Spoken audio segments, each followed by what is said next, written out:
Welcome, dear friends, and happy Halloween 2020. It's a great opportunity to be with one another again, still through the web. We send our vibrations through the internet and gather together to share our enthusiasm of contemplating life and being with one another. Tonight, we will share another session of the discussion and study of the book Planetary Transition. And before we go into that, I would like to share a message of the book Happy Life, as well as conduct a prayer so we can harmonize ourselves and make this moment ever more lasting in our hearts. The message by Joanna De Angelis says, everyone suffers while in the world.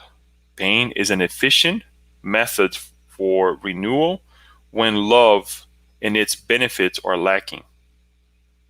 In the face of this inevitability, which the spirit must confront in many varied hues, it is necessary to receive pain with dignity and confidence. What is a torment today, a threat, tomorrow will become peace. Physical or mental illness, or economic or moral affliction passes. Their results depend on the way they are received. Do not consider yourself unhappy, therefore, when you are suffering. Take the benefits of suffering and go on, encouraged. I'll keep this message as always, we'd like to do aside in case we need to ask what page, what information, or if you need the message back, please let us know. We'll share with you some other time. But before we go into the presentation of this evening, let us pray. Let us thank our dear Creator for the opportunity that we have to be here. Following the message that our dear friend Joanna De Angelis brought to us, let us contemplate the difficulties that we are facing in our lives.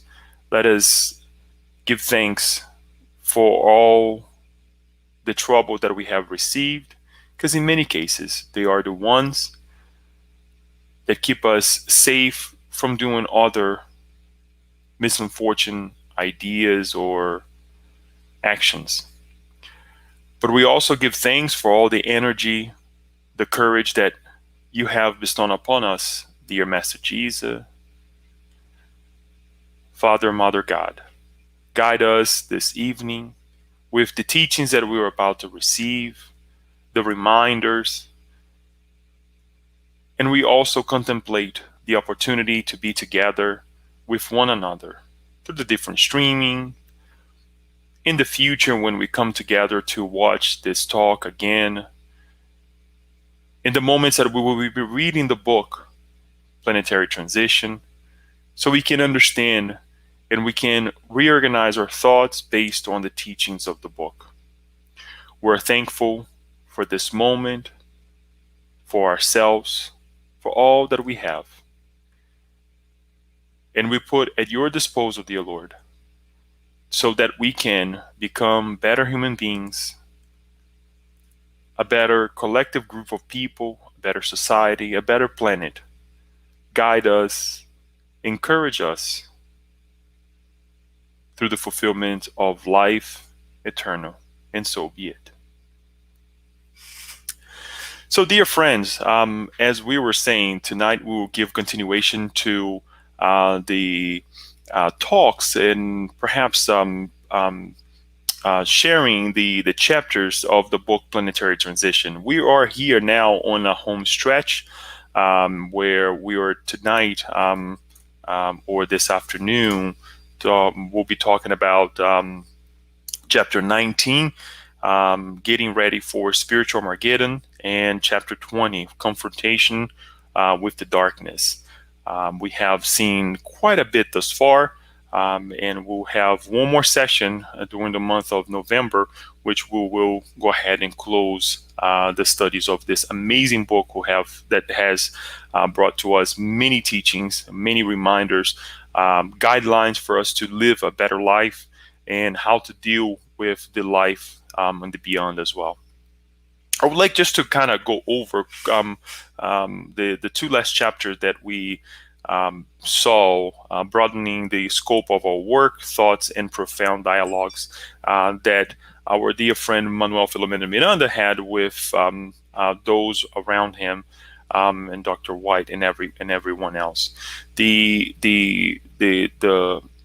title, broadening the scope of the work, couldn't be any better, and as well the thoughts and profound dialogues that they were having. Then we saw, you can go back to the video, you can go back to the chapter, and you will see that it was an amazing illustration of what is not illustration, but a preparation of what is going to happen on chapter 19 and on chapter 20 as well, which is an amazing encounter with an individual, let's call it this way for right now, so I don't give away what we're going to talk about, in terms of an encounter that they have with an amazing spirit who is in much need of help because of our actions of the past. And I would like to also, before we even go into it, to put a disclaimer here, and you will understand better when we talk about the actual cases that we will be, or the case that we'll be studying tonight. We have to understand, as it was presented to us on chapter 17 and 18, that we have the responsibility of our actions. Perhaps we don't understand this now, but we will understand when we have to face the consequences of our actions in the future. There are many misconceptions about us analyzing this book, or the book as well, analyzing our connection with us Christians in connection with the Muslim community, if we can say this way, as well as our brothers and of other faiths, such as being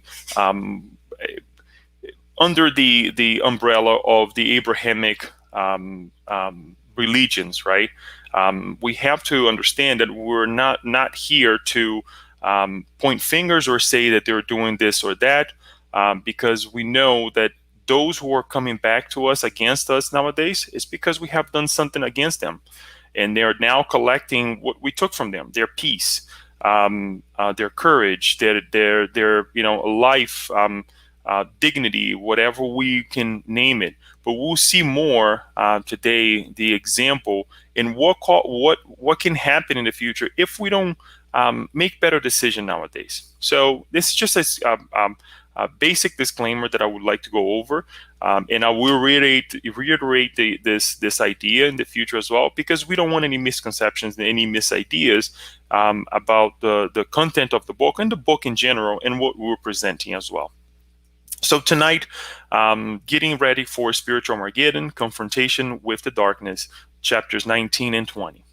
Chapter 19, and Manuel P. Miranda starts by saying, we had collected invaluable material for lengthy reflections regarding the miracle of life, not always valued by human beings when they lack religious faith, ethical and moral values, and commitments to life realities. So we see here that it is a very important reminder that when we read this, when we come in contact with goodness, we don't take these teachings and apply in our lives, right? He's reminding us that all that we've seen thus far, as well as in chapter 17 and 18, that we don't receive information, we don't receive life or whatever that may be for no reason. God gives us instructions, our mentors, the invaluable teachings that we receive in this way or any other. The way I perceive life will obviously be different than yours, but everything that we receive has a purpose. And he's reminding us that, look, go back to the meats and potatoes of chapter 17, 18, and this will equip or equipped them, obviously, in that situation to deal with what's coming in chapter 19 and 20. They also emphasized that they went to the households of where the spirits from Alcyone were to be reincarnating again. And this is something that I also like to remind everyone, that despite the difficulties that we learn from thus far, that happens in the spiritual realm, the battles against between good and the evil, they never cease to work. They never cease to complement with the transformation of life, right? And when I say transformation of life, is feeding life into our lives, multiplying goodness for all of us, and the help of the mentors, their helps as well. That is very important for all of us. So then he explains that the benefactor, in this case, Dr. Santana, I actually said Dr. White at the beginning. Dr. Santana, I'm sorry. Let me correct that. That the benefactor informed us that in that gloomy stronghold where crime had become a constant, and where our Christian Spiritist brothers and sisters were striving to preserve an atmosphere of peace, the messengers that would be reborn in their midst would demonstrate that the environment is not solely responsible for people's behavior that die to this due to this evolutionary state. He would stand out in the future, following the beautiful paths of magistracy, so as to modify the green landscape of the place, completely changing its social, economic, and human structure. In other words, Dr. Santana is explaining that, look, these spirits that are reincarnating from Alcyone, much more elevated than we are, they are they are reincarnating in an environment that for us is very negative, very detrimental. And we have this idea that the environment conducts our lives and puts us in a negative position. But they are so equipped they bring the goodness with them, and the persistence into the goodness as well, that they can overcome this very easily. Obviously, when we say easily, is that for them is already second nature. For us, we have to struggle still.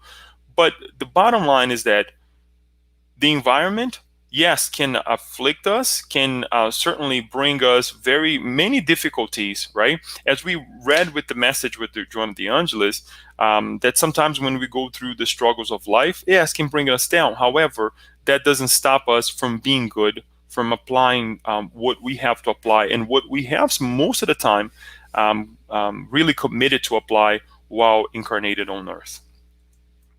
Then he continues that, on the other hand, Alonso Eunice's little one, that was actually one of the couples that we can go back to chapter 17 and 18, that we'll be able to see what was happening, would devote himself to the medical sciences in order to make it more humane, since it has been undergoing tremendous disrespect by some of its members, who have forgotten to the Hippocratic oath, in order to make it a profitable industry at the expense of the lives that wither in neglect, far removed from any sense of compassion. So you see that they're reincarnating, and they already have the sense or the constructed idea that, okay, I'm going to go and work in this area. I'm going to go ahead and apply in other areas, as we will see here, that is very satisfying to many of us.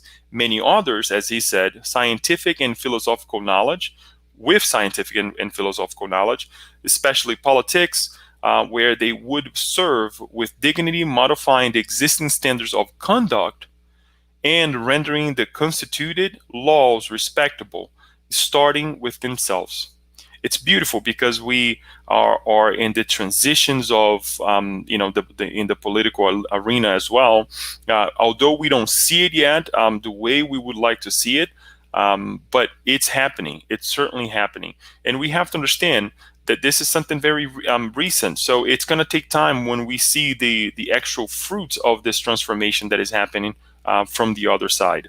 But it's interesting enough here that it is the transformation will start with themselves. So here are the signs. It's not that new laws will come. It's actually a propagation of the goodness with the representation with the laws, representing the law with themselves. In other words, if we talk about dignity, dignity starts with myself. If we talked about help will start within me, right? If we talk about peace, I will be the peaceful maker in that situation or whatever situation that may be. So it's important that we may think that there will be a lot of changes. Yes, there may be a lot of changes, but the main one will come within these individuals for themselves first.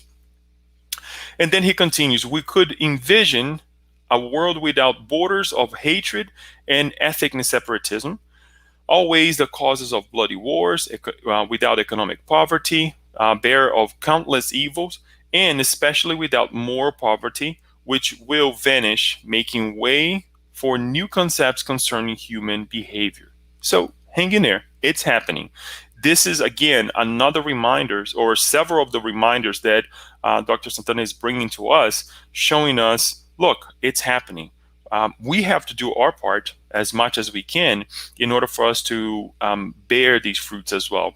If not now, perhaps in the future, when we hopefully can reincarnate on a better world as we're trying to prepare right now. While this transformation has not been fully realized yet, although developing rapidly all over the planet, in the darkness of the lowest realms of the spirit world, the enemies of good are plotting attacks and hateful revenge against humanity. Again, he starts to show us and remind us that this work is not going to be something easy. Why? Because we're still connected with our brothers and sisters that are falling behind in the work of goodness, in the acceptance of goodness. In many cases, this is happening because we put them there. We have done something to them that caused them to be in that position. Much like if we have presented to a friend, for example, something that for the time being, it's very lovely for the two of us. Let's say I have a friend and I take him to, I don't know, we can even say some kind of work or entertainment. Let's not even call work entertainment, that for the time being is very appealing to the both of us. And then months from now, we see that we are starting to deviate from our responsibility, not working properly, or not do the things that we have to do in our lives. And then all of a sudden, I snap out of it. I change myself and say, I don't want this life anymore. But my friend who I took in the past to the same life, he's still in the pits of the entertainments that we chose together or that I presented to him, right? So what happens? That individual, not only he is in a tough position now, and here I am trying to live a better life, he's going to come back and say, well, why did you leave me? Right? He will try to find out, why did you change, and did you really change? Right? I'm here, I'm suffering, but now you are saying you are a changed man. So we can use this analogy in our day-to-day lives, because sometimes it's kind of hard for us to connect if we don't have any direct feelings for this or that group of people or this or that religion. So we can try to utilize this analogy in our behaviors as well in the day-to-day lives. He continued to say that honest individuals with lofty sentiments are being attacked by unfortunate minds of the great beyond, since they are considered as obstacles to their objectives, that is, the extinction of the good, subjugations, or collective vaporization, as has always been the case, but now in much greater numbers, along with misadventures and delusion in games of sordid pleasures. Dr. Santana really emphasizes into the spiritist. He goes into the spiritist arena, showing to us that the spiritists are the renewed Christians. Okay, but we want to emphasize on the goodness around the world, because anytime we change ourselves and we decide that we want to live a righteous life, guess what? We will be attacked, as he's saying over here. Just as much as I gave you the example that we can apply to ourselves, people will come back against us and say, well, let me see if you really changed, right? And also we have to add the element that what if we pass to the other, if one of us passes to the other side, especially those who we relegate in the past, we have done something against them in the past, and they discarnate, they will be obsessing us from the other side. If not obsessing, they will be connected mentally and spiritually with us because of what I have done, of what we have done, right? So again, it gets worse if we don't take care of it right now. And that's why it's so important, these messages for us, and if we're applying our day-to-day lives, because if we don't take care of it now, it will get worse in the future. And the amount of energy that will have to be displaced to change the scenario may be very, let's see, it will take it to a unprecedented level, if we can say it that way. Approaching Carolyn mediums, and then he goes into the attacks onto mediums, right? Spiritist mediums. They have been inspired behavior that is incompatible with the recommendation of Jesus and the high order spirits, as stated in the Kardecian codification, emboldening them to put on spectacles in which mediumship is ridiculed, as if it were an adornment to extol those who possess it. Besides these nefarious activities, they work for disunity among workers involved in spiritual endeavors, fostering well-publicized slander and defamation, as if they were working for different masters and not for him who gave his life in an unsurpassed demonstration of love and compassion for all of us. Here it is, folks. Another reason why he's actually analyzing and taking this attacks that are being sent to planet Earth, to all of those who are doing goodness, because we also understand through Spiritism that many of us, we are mediums. Some of us more with this capability more evolved, more worked on, and some of us of a lesser condition of a medium, if we can say that way. And we can go into the studies in another time, but in general, we connect with others, so we can be mediums as well. Why mediums? Let's take the example that we just gave, as far as having a friend who I have done in the past something wrong to that individual, and now that individual is suffering. If the mentor of that spirit, because all of us, we have our own mentors, all of us have our guides, our whichever name you want to apply. Let's say if that individual cannot hear the callings of goodness, cannot hear or understand the goodness that is being actually blessed upon that individual. What a higher mind does, what a mentor will do. A mentor will try to connect with that individual through another person, through another spirit. And I say person or spirit in terms of a person who is incarnated, or a spirit that will go and connect with that individual directly. Because sometimes the evolutionary path of such minds, unfortunately, we cannot listen to the higher minds. So they use of individuals who are around us. For example, if I'm not being accessed by perhaps a friend, my mentor will try to connect with my mother, maybe because I have a higher connection with my mother or my father, whoever that is. In that sense, that individual will become what? A medium, right? Because it is someone who is in between two individuals, the one that is suffering and perhaps that higher mind who wants to give that higher note message, right? Or that rescue. So if these negative minds can attack on anything, they're going to attack the mediums, because they are being bridges. They are being guided helpers to take away the suffering of the earth. And that is why Dr.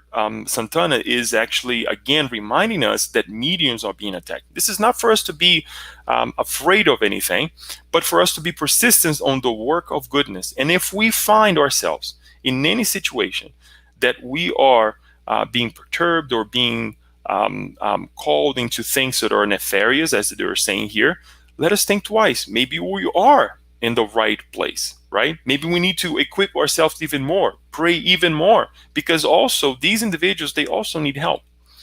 Once more, encouragement to all of us, in a form of alert, if we can call it that way.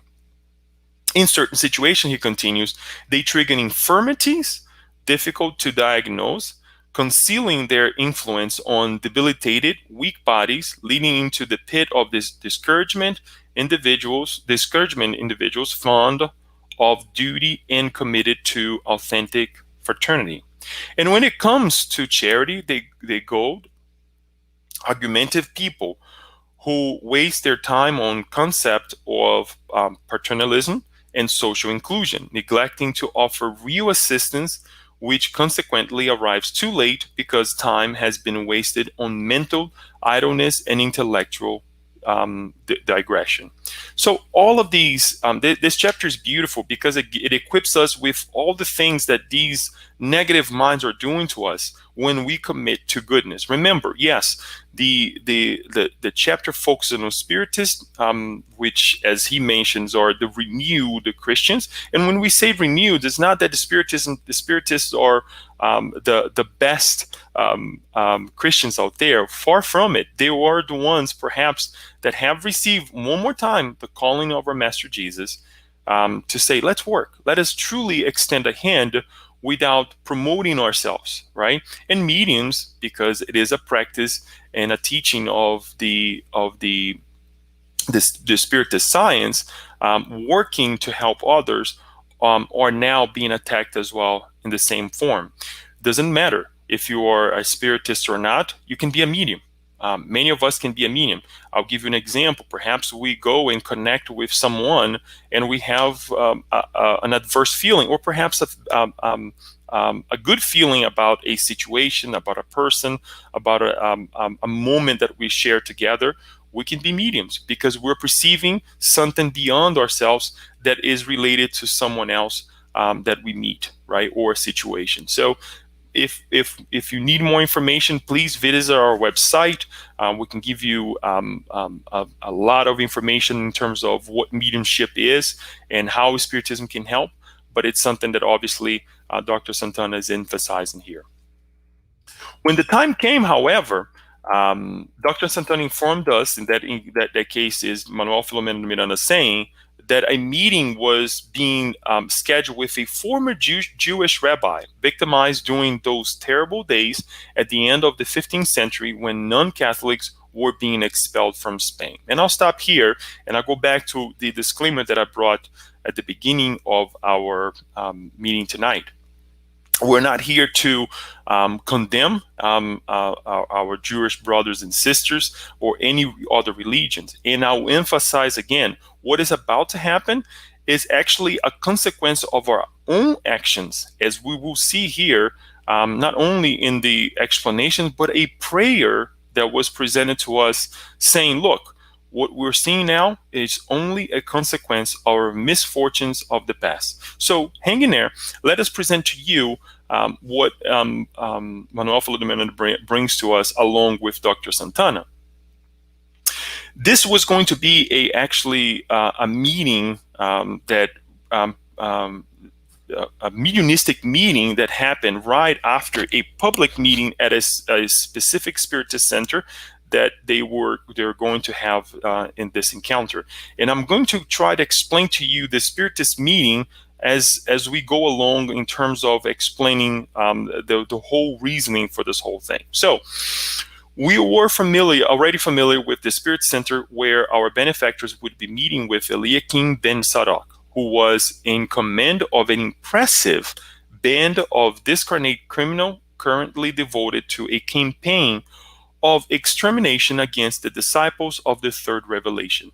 The third revelation, again, being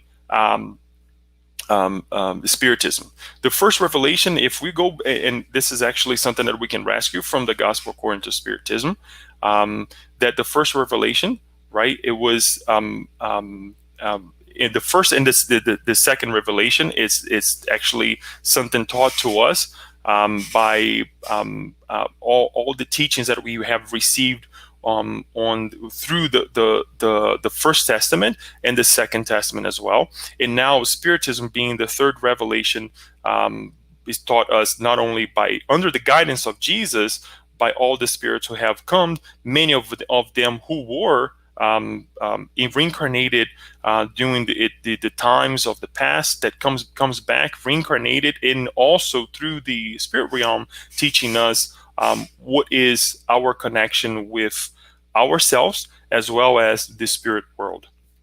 So as they were ready to work and trusting in divine mercy, we headed for the Spiritist Center where we had previously interned.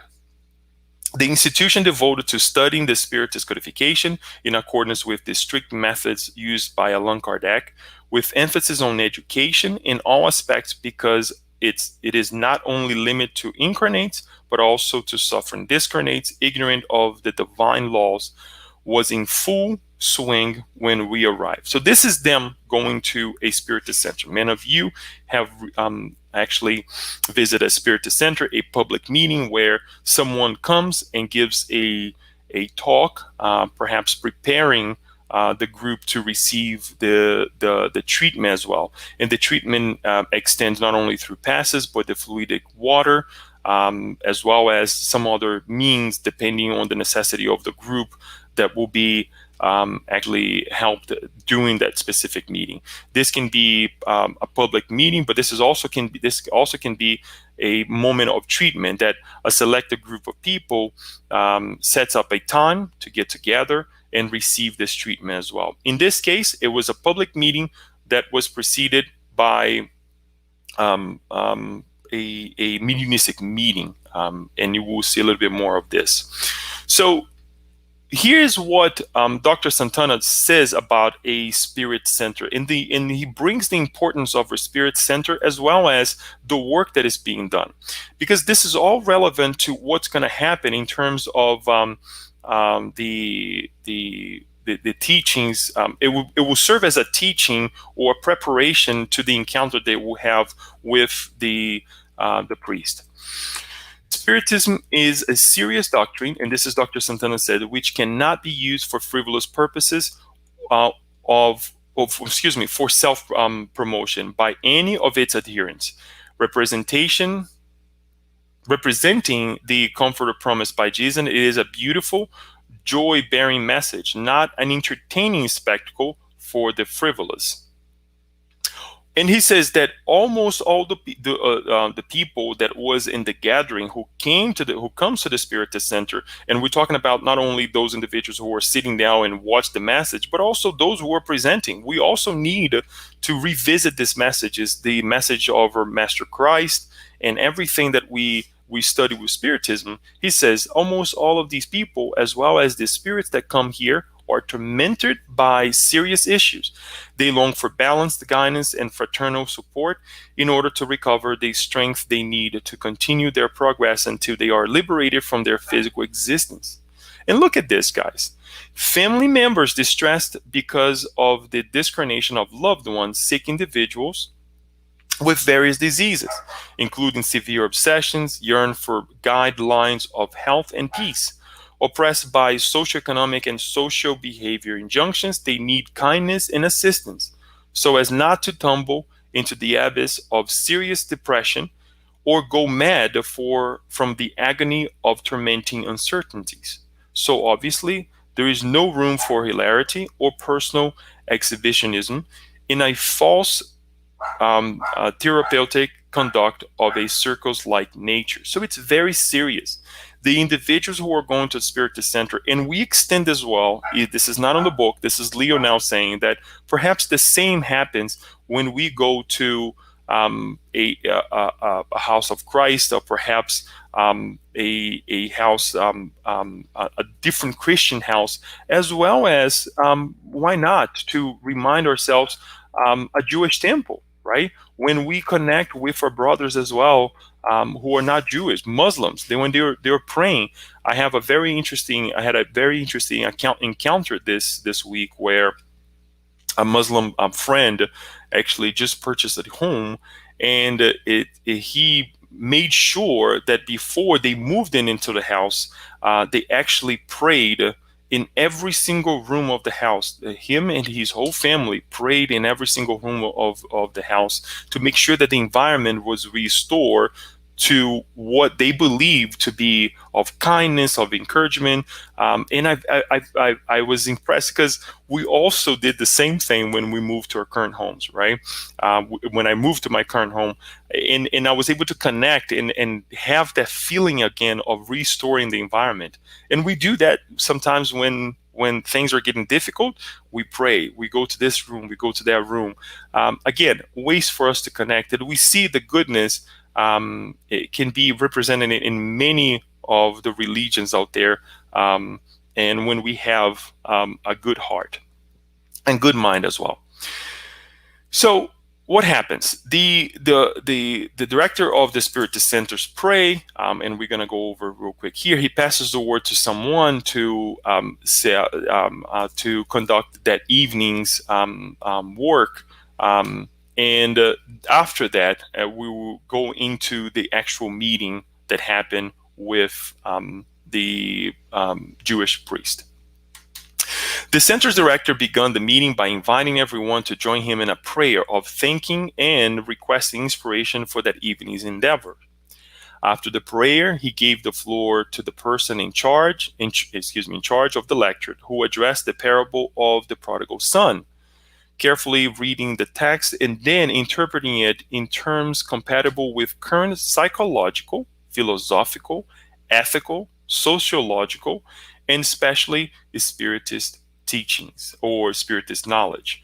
Here we wanted to emphasize on this because why are we talking about a message from Christ that, and it's in covering all these areas? Number one, all the individuals there, they may connect with a different aspect of the message. So it's important for us to cover the psychological, the philosophical, the ethical, the sociological as well, connecting with that time, and connecting that time with our time nowadays, right? To make it relevant to the individuals, right? And look what happens. When he finished, the psychosphere was one of peace, opening space for group passes as the mediums took their various positions, initiating the vibrations that conveyed to everyone present the reinvigorating energies that the mediums were absorbing and distributing, illuminating the entire place. So we have the preparation of the environment, the before, right, of the Spiritist Center. As Dr. Santana was saying, it's a very important environment that is helping people who are going through difficulties. They have someone who opens with a prayer. They talk about something that is relevant to all of us in terms of the teachings that we have received by our Master Jesus, preparing the way to the treatment, the actual treatment that people will receive through passes, fluidic water, and many others depending on the occasion. And then all of this prepares the environment even more for what is to come ahead, which is the confrontation with the darkness, right? This is when our dear friends who actually finish after finishing the meetings with the public, as the public goes back home, they continue to work in this mediumistic meeting. The mediumistic meeting is actually a group of people, members of medium members that are in that meeting, and they're actually with the purpose to help a spirit who is in need of help. In some cases, some of these mediums as well, they will receive higher minds who will actually say a word of kindness, of encouragement, that will illuminate their path in terms of what they need to do, on how they need to deal with those who are going through a difficult moment. In that meeting also, there is one or perhaps counselors, individuals who will be speaking with the spirits who are being channeled through the mediums, as well as past givers. Sometimes it's important to have past givers. Sometimes it's important to also of individuals who are like-minded, well-guided as well, to provide the support, spiritual support, for those moments that will be happening throughout that meeting. Usually, it's no more than an hour or two, depending on the situation. Very seldom nowadays, with the understanding that we have, there are individuals from the public that I'm talking about incarnated in ones now that will be in that meeting as well. Because it can be very detrimental for the individual who may not have the understanding of what mediumship is, but it can happen as well. As you can see in the picture, those individuals in the back, but most likely those individuals sitting on the table are the mediums, the counselor, perhaps those who are giving support as well. And we cannot forget, obviously, the support of the spirits, the high order spirits who are there to help. In this case, Dr. Santana and Manuel Filomeno de Miranda, they were the ones also helping this meeting. And he said, Manuel Filomeno de Miranda says, the members who were selected from among the incarnates were trained to help spirits abstain in evil. So they were used to the arguments that always take place during such specialized assistance. So they were prepared already. They had the knowledge. They had the understanding on how to conduct themselves and also assist. The medium, Joseph Val, who had been responsible for that evening's lecture, was the individual who gave the lecture that night, had been brought there by his mentor. He displayed significant lucidity, accustomed as he was to working partial disengagement during physiological sleep and in the spiritual endeavors in our sphere. Here's what happened, folks. The spirit then comes, and I want to give you just Eliakim Ben Sadok, and I'm going to refer him to him as Mr. Sadok. Comes in, and he has a group of other spirits who were in a very detrimental state, if we can say this way, right? Manuel Filomeno de Miranda, or Mr. Miranda, said that trained dogs, which seemed to have been human beings at one time, but were now hypnotized, assuming animalistic form as a result of their cruelty during previous existence, prevented a large number of followers and victims of the leaders of the said cohort from causing any embarrassment. So these were the spirits that came with Mr. Sadok to this meeting to have this encounter. And remember, I would like to present to us here that we are dealing with someone who we have met in the past, right? At least if we don't want to be part of it, we can say that this is a consequence of us Spiritists or Christians, renowned Christians now, renewed Christians, to now deal with our own past. So they're not doing anything bad in terms of they're starting a new fight. This is an old fight that has been happening for many centuries, that they're coming back and requesting what was taken from them. Obviously, we cannot engage, and that's what we're gonna see. The preparation of the work as well, even though I don't have it here, it's interesting to say that there are a lot of help of guiding these spirits and not let them do whatever they please, right?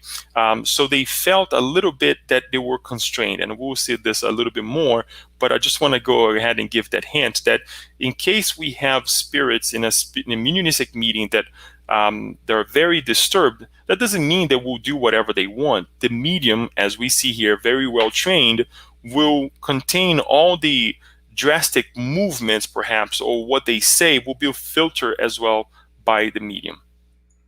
And we continue that before the whole meeting started and they were brought in, a prayer was said by Dr. Santana. And I brought highlights of this prayer because I didn't want to bring the whole thing, even though it's beautiful. If you would like to read it, please do read it.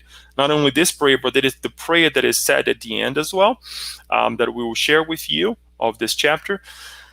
But I brought highlights because these highlights will give us the insights that we need to deal with this situation, to understand the situation, and to also guide us when we're going through a troubled time, to prepare us. Okay, if I'm going through this right now, there must be a reason behind it. So he says the following: Lord Jesus, august Master, your ineffable love floods us with light, freeing us from our persistent domineering weakness. So he starts by saying that we understand that we are the one who has failed, right? We are spirits who have denied you more than once. It's not then that we have come in contact with, or this is the first encounter with Jesus. We have encountered Jesus, and we have used his name, to do very difficult things towards other people. Once again, your mercy calls us, and let ourselves be guided by you. Help us rescue others, our victims of the past when we defrauded your message. Make our words smooth and energetic, our sentiments lofty and gentle, our mind lucid and understanding, so that we do not hinder the fulfillment of your plans for the unfortunate, who are nearly all of us. The brother we are about to receive, Mr. Sadak, along with others who have fallen into the deep abyss of hatred, still remembers what we did to them in the past, when we defiled your name with our passions. Have mercy on us all, your most humble servants, and be with us from this time on through your sublime messengers, so that we may best contribute to your fruitful harvest. It's a There's no better way for us to present ourselves before a situation that we're going through, especially when we recognize that perhaps we were the ones who dropped the ball, if we can say in mundane terms, right?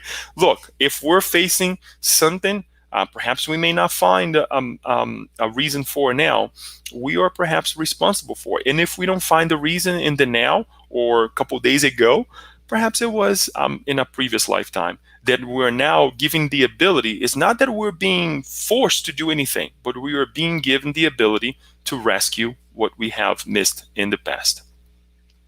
Eliakim Sadak, actually, and we will see a little bit of this, but I wanted to emphasize several times that right after the prayer, he did not want to hear the name of Jesus.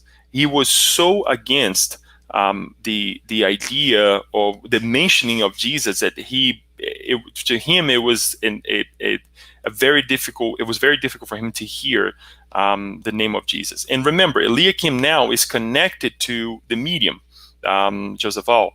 So now Dr. Santana is talking directly to this individual, and we would say as well that he is guiding the individual who is responsible for the mediumistic meeting to guide this conversation with them. And he says, "Welcome to the house of Jesus." Dr. Santana greeted him purposely, showing respect and friendship. And the spirit replies, we're only bringing some highlights here of what happened, but he was very against the Christianity in general, right? The renewed Christians that Spiritists are. "Do not speak that name to me," the other responded, totally put off. "I do not have the slightest consideration for the nefarious mythological creature of the tradition of the rulers of the earth." Look, folks, it's not that our Jewish friends or any other faith, it sees Jesus that way by chance, okay? We made Jesus that way. We portray Jesus that way. We Christians, with what we have done, and in many cases, what we still do, right? When we talk about unifying ourselves, and we do something because we're Christians, and we do something against that idea, guess what? People will see that way. So in certain to a certain degree, he is correct, because we have presented Jesus this way through our own actions. We're not justifying. We're explaining we're trying to explain what has happened to us in the past and the consequences, as we also saw in previous chapters.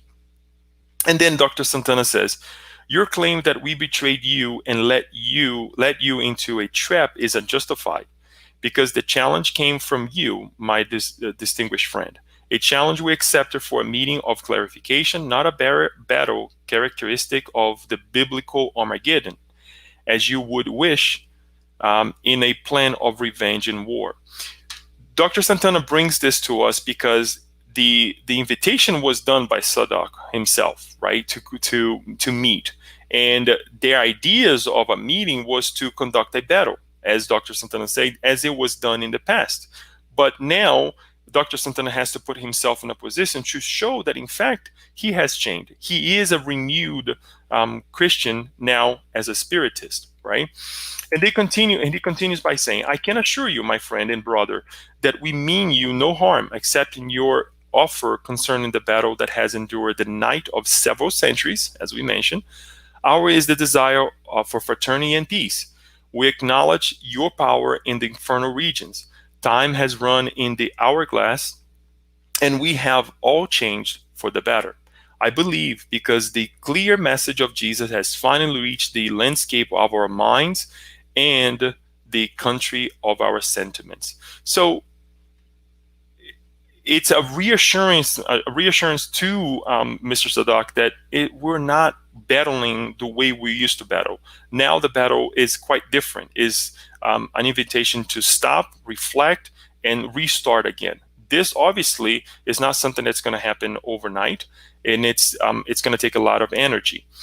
We beseech your sincere forgiveness, as well as that of all those whom we harmed. We acknowledge our lamentable wrong and its awful consequences. We are truly repentant, and we wish to demonstrate our moral transformation by welcoming you and all of those who have longed for peace, which they haven't enjoyed for such a long time, a peace that only Jesus can give. And then he continued. Just look at the spirit, Sadak, actually knows not only about what's happening on earth, as we're going to see here, but also the work that is being done to renew the psychosphere of the earth with the reincarnation of the spirits from Alcyone.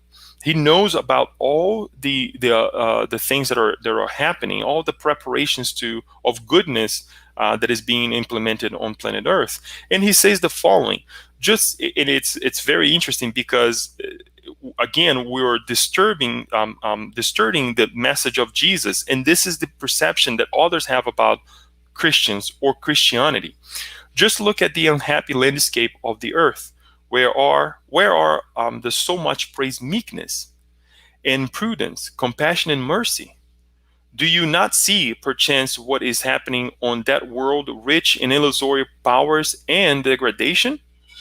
Where are the disciples of the crucified ones hiding, that bearer of much guilt who duped them all with his empty words and promises? Once more, it's very sad that others may have this perception, right? And to have such a perception, it's because of a lot of suffering that was imposed on this and many other individuals as well collectively, right?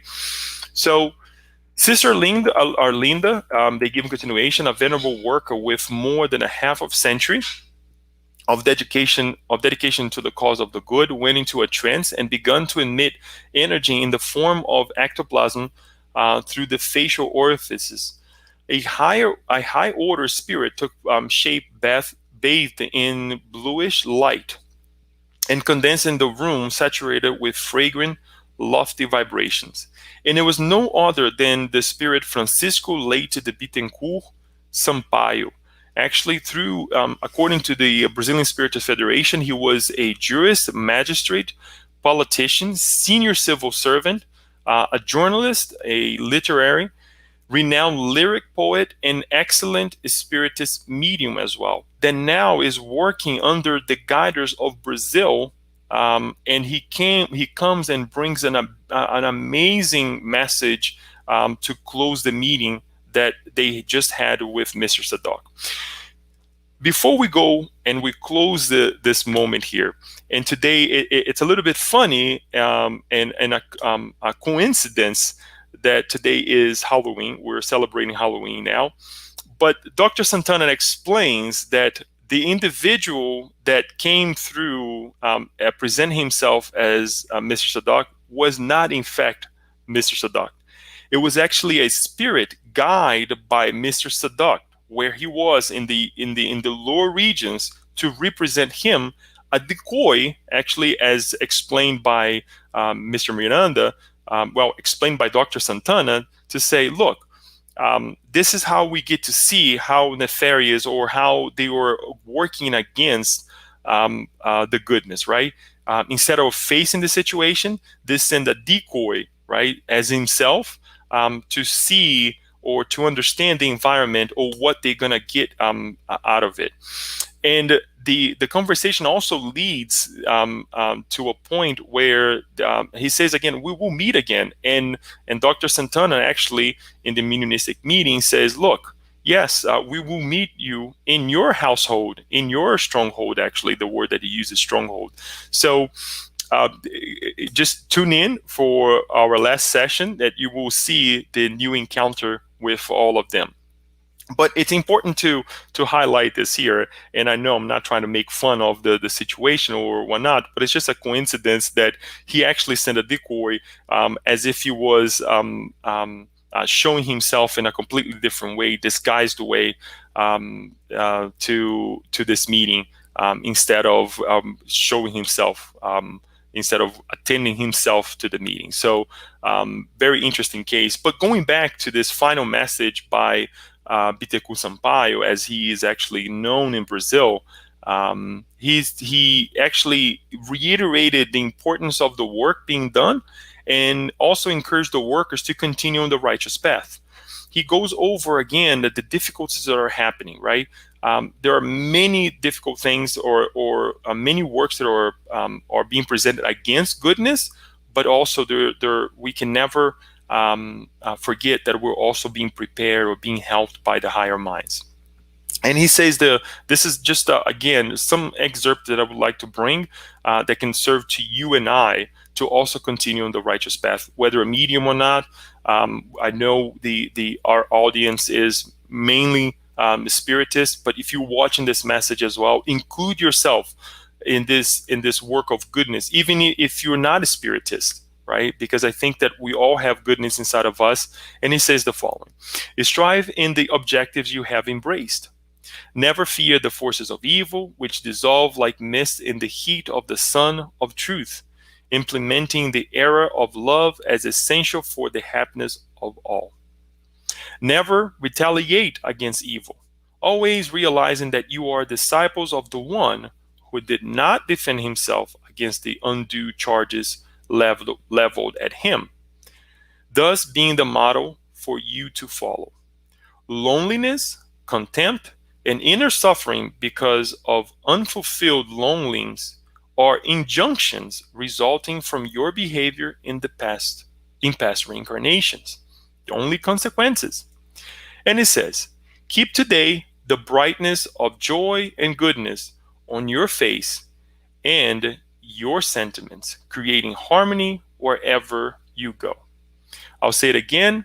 Keep today the brightness of joy and goodness on your face and your sentiments, creating harmony wherever you go. There's much more than just these 3 or 4 sentences that we shared here about this amazing prayer that Biteku Sampaio mediumistically brings to this in this mediumistic meeting through this very good medium worker that they presented here, Sister Arlinda.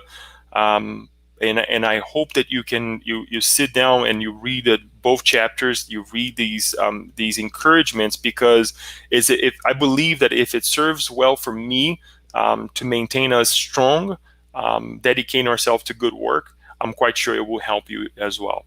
Despite what we're going through, as Joanna De Angelis reminded us at the beginning, we're all going through the difficulties of life, and perhaps these difficulties are consequences of our own misactions of the past, but that doesn't mean that we're alone. We have one another. We have our mentors. We have the guides that are always guiding us and help us as well. So at this time, I would like to thank you and perhaps share some of the comments that you may have, as well as the questions that you may have. Hopefully, I can answer some of them. If I cannot, we'll certainly take and do some homework. But we would like to go and share some of the questions that we have. As usually, we're not going to go over all of the hellos and whatnot, but we just want to highlight that the presence of many of us here saying hello, Leo, and thank you for being here with us. Yasko, I believe, has the first comment or question here where it says, Leo chapter 19, negative spiritual influence have always been around incarnated beings. Okay, let me take it back again. Negative spiritual influence has always been around incarnated beings. Are we today at current level of spiritual evolution more vulnerable to these negative spirits or minds? More primitive beings would not be so attractive or less susceptible to their manipulation. Yasko, this is a very interesting question, and it's quite hard to explain. But what I would like to cover first is not that we are that our current level of spirituality nowadays is more susceptible to the influence. What's happening is now we are now more aware, and the awareness makes us suffer to a higher degree, right? This awareness of saying, okay, there's a negative influence. I need to be careful. Not necessarily will prevent us from falling to it, but it makes us aware. And being aware sometimes can be detrimental, can be hard, right? Because you're always constantly working at it. And that's not a bad thing until the day will come that we will analyze this influence that, yes, it exists. So how can I equip and how can I equip others? Because if I not only equip myself, but equip others around me, i.e. my family members, my co-workers, things will get better faster, or I will not be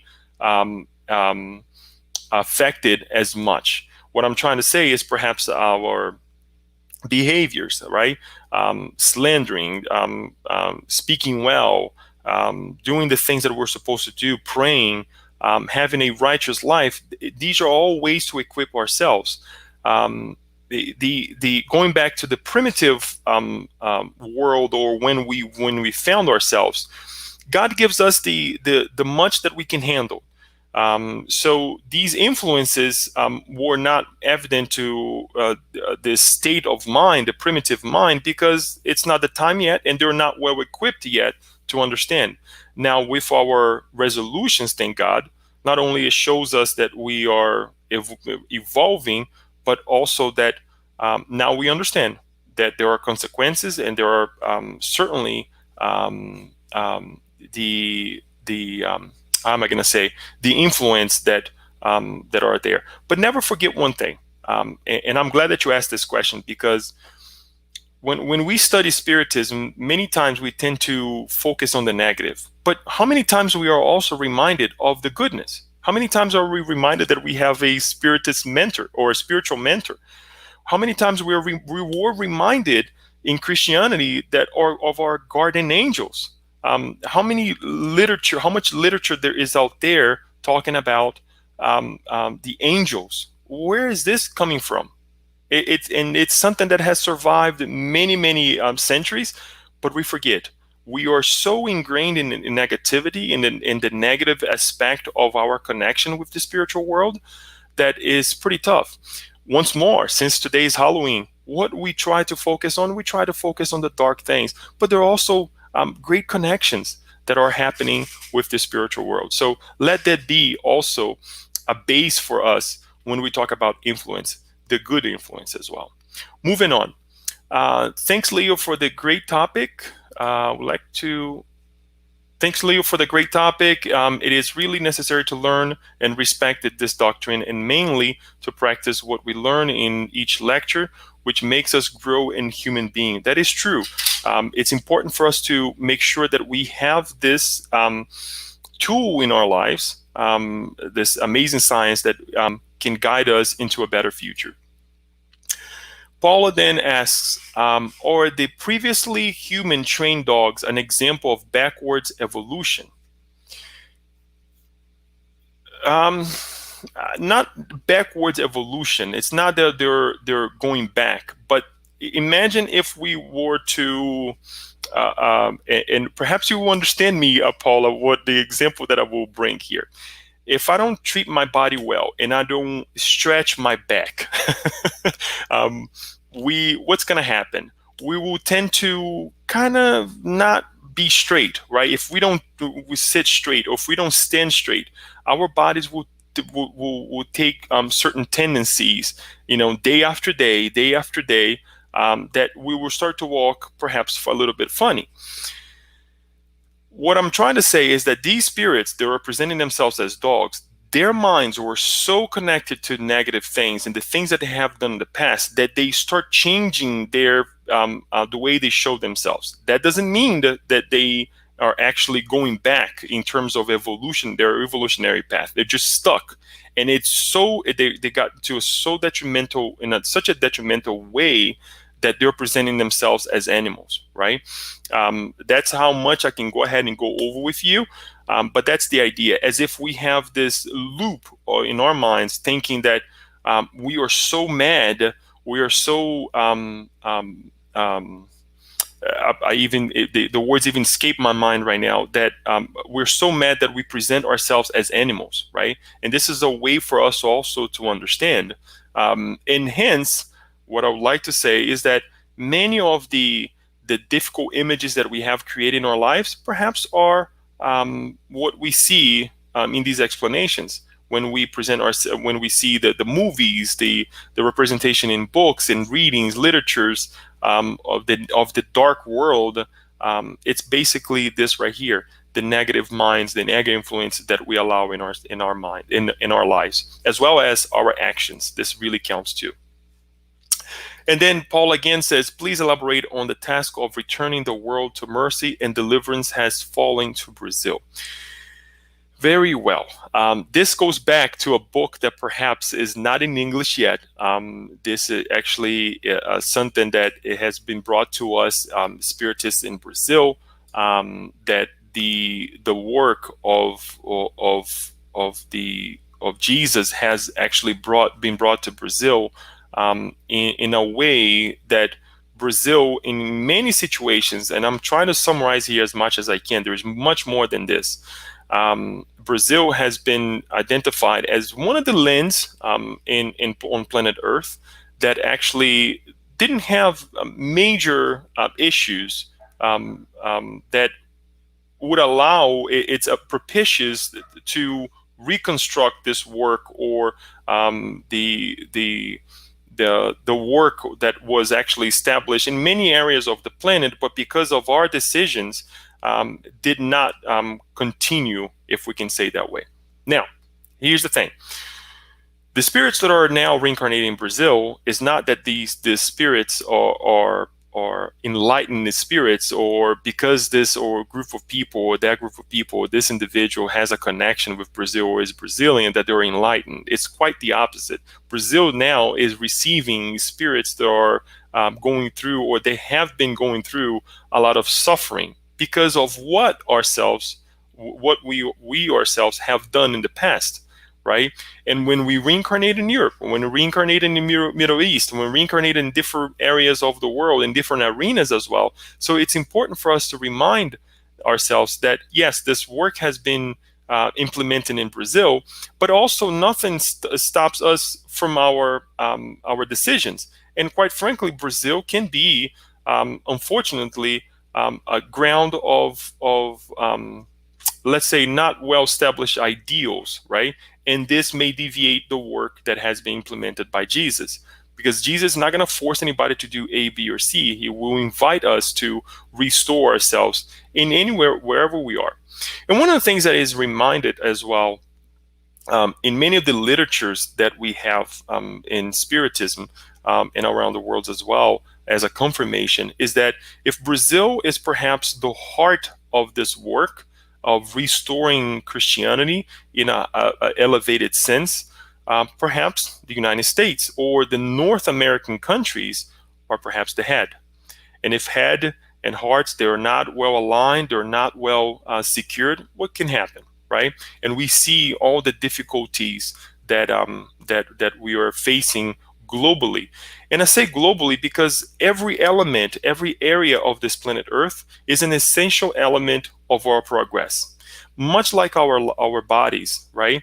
That it's always trying to find to work in connection. One organ is working in connection with the other organ. If one organ is not doing well, the other obviously is not going to do well, or it's going to work harder, right? So I think that we need to analyze our planet Earth, even though when we read these teachings that spiritism is flourishing in Brazil, spirituality is flourishing in different parts of the world, we also have to say, okay, so what is mine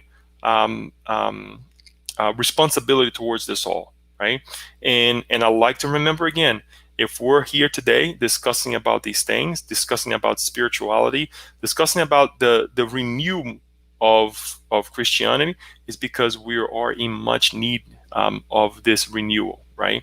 And it's not by chance. Perhaps we were together in the past doing these things against our Jewish, our Muslim brothers and sisters in the difficult times that we created of the Crusades and all those things.